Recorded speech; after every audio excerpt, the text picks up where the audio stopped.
இந்த வீடியோக்குள்ள போறதுக்கு முன்னாடி நம்ம சேனலை சப்ஸ்கிரைப் பண்ணாதவங்க சப்ஸ்கிரைப் பண்ணிடுங்க. பக்கத்துல இருக்க பெல் பட்டனையும் கிளிக் பண்ணிக்கோங்க. வாங்க வீடியோக்குள்ள போகலாம். விஜய் டிவில ஒளிபரப்பாகிட்டு வர சிறகடிக்க ஆசை சீரியல் மூலமா சின்ன திரையில வித்யா அப்படின்ற கதாபாத்திரத்துல நடிச்சிட்டு வரவங்க தான் ஸ்ருதி நாராயணன். சில நாட்களுக்கு முன்னாடி அவங்களோட வீடியோ ஒன்று வெளியாகி ரசிகர்களை ஆச்சரியத்துக்கு உள்ளாக்கி இருந்தது. இந்த நிலையில அந்த விவகாரம் தொடர்பா ஸ்ருதி நாராயணன் பதிலடி கொடுத்திருக்காங்க. சினிமாவிலேயோ சின்ன திரையிலேயோ சாதிக்கணும் அப்படின்னு பலரும் முயற்சி செஞ்சுட்டு வராங்க.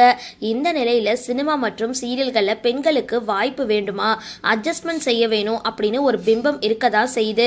சூழல் இப்படி இருக்க சின்ன திரையில சாதிக்கணும் அப்படின்ற கனவோடு தன்னோட கலை பயணத்தை தொடங்கினவங்க தான் ஸ்ருதி நாராயணன்.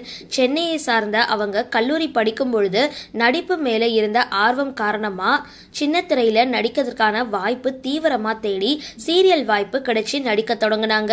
கடந்த 2022 ஆண்டு வெளியான கார்த்திகை தீபம் சீரியல் தொடங்கி மாரி சீரியல்லையும் நடிச்சிருந்தாங்க.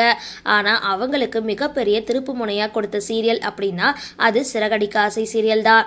அதுல அவங்க ரோகிணிக்கு தோழியா வித்யா அப்படின்ற கதாபாத்திரத்துல நடிச்சிட்டு வராங்க. டிவி சீரியல்கள் மட்டும் இல்லாம வெப் சீரிஸ்லயும் நடிச்சிட்டு வராங்க.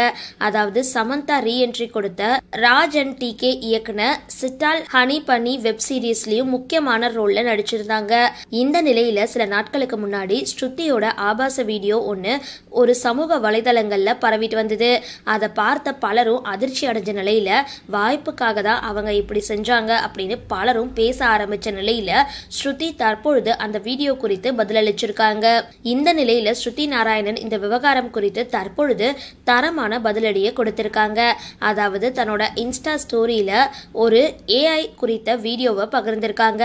அதன் மூலம் தன்னோட வீடியோ AI மூலம் உருவாக்கப்பட்டது அப்படின்றத ஸ்ருதி தெளிவுபடுத்தியிருக்காங்க. மேலும் இன்னொரு ஸ்டோரியில ரொம்ப கடினமான காலகட்டத்துல இருக்கேன், நானும் ஒரு பெண் தான், எனக்கும் உணர்வுகள் இருக்கு, எல்லாத்தையுமே காட்டுத்தீ போல பரப்பாதீங்க, உங்க தாய் சகோதரி காதலி போன்றோருக்கும் பெண்கள் தான், அவங்களுக்கும் ஏன் போலதான் உடல் இருக்கு, வேண்டும்னா அவங்களோட வீடியோக்களை பார்த்து என்ஜாய் பண்ணுங்க அப்படின்னு தரமான பதிலடியை கொடுத்திருக்காங்க. மேலும் இந்த சம்பவம் தொடர்பா அவங்க சில சட்டங்கள் குறித்தும் பதிவு செஞ்சிருக்காங்க.